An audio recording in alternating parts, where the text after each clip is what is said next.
দিনটা ছিল অষ্টমী, তো একদম সকাল সকাল উঠে স্নান করে রেডি হয়ে পাড়ায় চলে গেছিলাম। আর এই হচ্ছে আমার অষ্টমীর সকালের আউটফিট। কেমন লাগছিল আমাকে অবশ্যই তোমরা জানিও।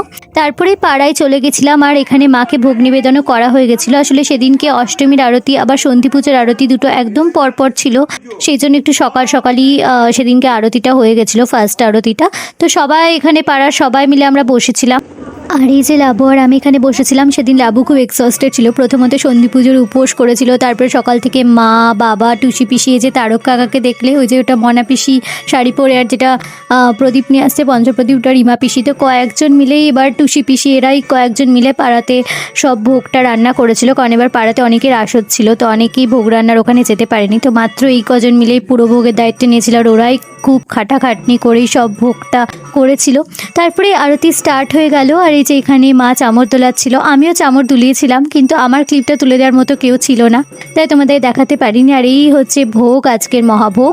তো আসলে অনেক কিছুই দেখাতে পারি না, কারণ আমি একাই ভিডিও করি, আমাকে ভিডিও করে দেওয়ার মতো কেউ নেই। তো সেই জন্য যেটুকু পারি সেটুকুই দেখাই। যখন আমার বন্ধুরা থাকে তখন তোমাদেরকে অনেক কিছু তাও দেখাতে পারি। আর এই হচ্ছে মা, এই যে টুসি পিসি, এখানে সবাই ছিল, আমরা অনেকেই দাঁড়িয়েছিলাম। এই যে মা, সবাই মিলে এখানে দাঁড়িয়েছিলাম, আমরা আরতি দেখছিলাম। আর তারপরে এই যে বাবা এখানে একটা এক্সট্রা খিচুড়ি রান্না করছিল, যেটা অষ্টমীর দিনকে আমাদের পাড়াতে হয়, সধবাদের দেওয়া হয়।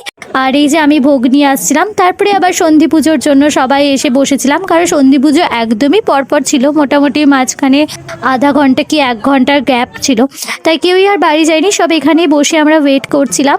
আর তারপরেই আস্তে আস্তে সন্ধি পুজোর প্রিপারেশন স্টার্ট হয়ে গেল, যে এখানে সব প্রদীপ আনানো হয়ে গেছে। আর সব দাদারা, বাবা, টুসি পিসি সবাই এখানে বসে গেছিল প্রদীপ ধরানোর জন্য। প্রদীপ ধরানোর পরই আরতি স্টার্ট হবে, তো সবাই মিলে প্রদীপ ধরাচ্ছিল। আমিও সেদিন উপোস করেছিলাম, অষ্টমীর অঞ্জলিও দিয়েছিলাম, কিন্তু সন্ধি পুজোর উপোস আমি করি না। তারপরে সমস্ত প্রদীপ ধরানো কমপ্লিট হয়ে গেল, আর আরতিও এখানে স্টার্ট হয়ে গেছিল।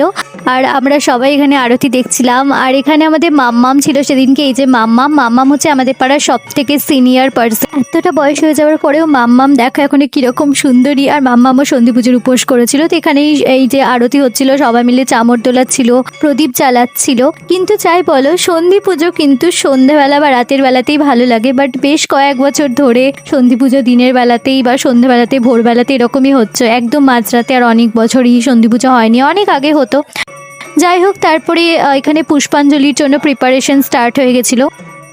আর এই যে এখানে নিচে সবাই ছিল, এটা হচ্ছে ঝন্টু কাকু, জেঠু, আমার একটা ভাই, দাদা, মানে সবাই মিলে বসেই আমরা এখানে আরতি দেখছিলাম। তারপরে অঞ্জলি স্টার্ট হয়ে গেল, যারা অঞ্জলি দেবে তারা মন্দিরেই ছিল। আর অঞ্জলি কমপ্লিট হয়ে যাওয়ার পরে আমরা বাড়ি চলে এসেছিলাম। সেদিনকে দুপুরে আমরা ভোগই খেয়েছিলাম, আর এক্সট্রা খিচুড়ি আলুর দমও ছিল, যেটা বাবা করেছিল, যেটা আমাদের পাড়াতে হয় অষ্টমীর দিন। তো সেই সব খেয়ে আমি প্যারাসিটামল খেয়ে ঘুমিয়ে গেছিলাম, আমার প্রচণ্ড জ্বর এসেছিলো। আর সন্ধ্যাবেলা উঠে রেডি হয়ে আবার পাড়ায় চলে গেছিলাম। সেদিন আমি আরতি দেখতে পাইনি, কারণ শরীরটা এত খারাপ ছিল, এত জ্বর এসেছিলো, ভেবেছিলাম বেরোবো না, বাট আমার বন্ধুরা এসে জোর করে আমাকে বের করে নিয়ে গেছিলো। প্রায় তো ওই 9টা 10-15 দিকে আমি একটুখানি বেরিয়েছিলাম ওদের সাথে কয়েকটা ঠাকুর দেখার জন্য, কারণ বেলডাঙাতে তো আমি ঠাকুর দেখতেই পাইনি। তো বেরিয়েই ফার্স্টে ওই 3-4টেই ঠাকুর দেখেছিলাম। আর তোমরা আমার চোখ মুখ দেখে বুঝতে পারছো, সেদিন আমি পারছিলামই না, মানে মনে হচ্ছিলো কখন বাড়ি যাব। তো যাই হোক, কয়েকটাই ঠাকুর দেখেছিলাম। আর যখন বেরিয়েছিলাম, রেডি হয়েছিলাম, কিছু ছবি তো তুলতেই হবে, শরীর যতই খারাপ থাক, তাই আমরা চলে গেছিলাম কলোনির মাঠে শুধুমাত্র ছবি তুলতে। আর সেদিন যা বৃষ্টি হয়েছিল সন্ধি পুজোর পরে, কলোনি মাঠে প্যাচ প্যাচে কাদা ছিল,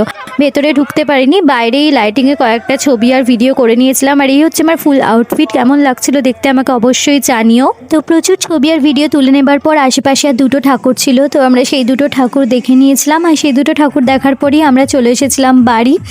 তো আমি বাড়ি চলে এসে সেদিনকে আর একদমই ভিডিও করতে পারিনি। বাড়ি এসে ড্রেসটা চেঞ্জ করে আমি কোনোভাবে মেকআপটা তুলে ঘুমিয়ে পড়েছিলাম। তো ভিডিওটা যদি ভালো লাগে, do like, share and comment. ফেসবুকে দেখে থাকলে ফেসবুক পেজটাকে লাইক করে, ইউটিউবে দেখলে চ্যানেলটাকে সাবস্ক্রাইব করো। চলো দেখা হচ্ছে পরের ভিডিও, টাটা।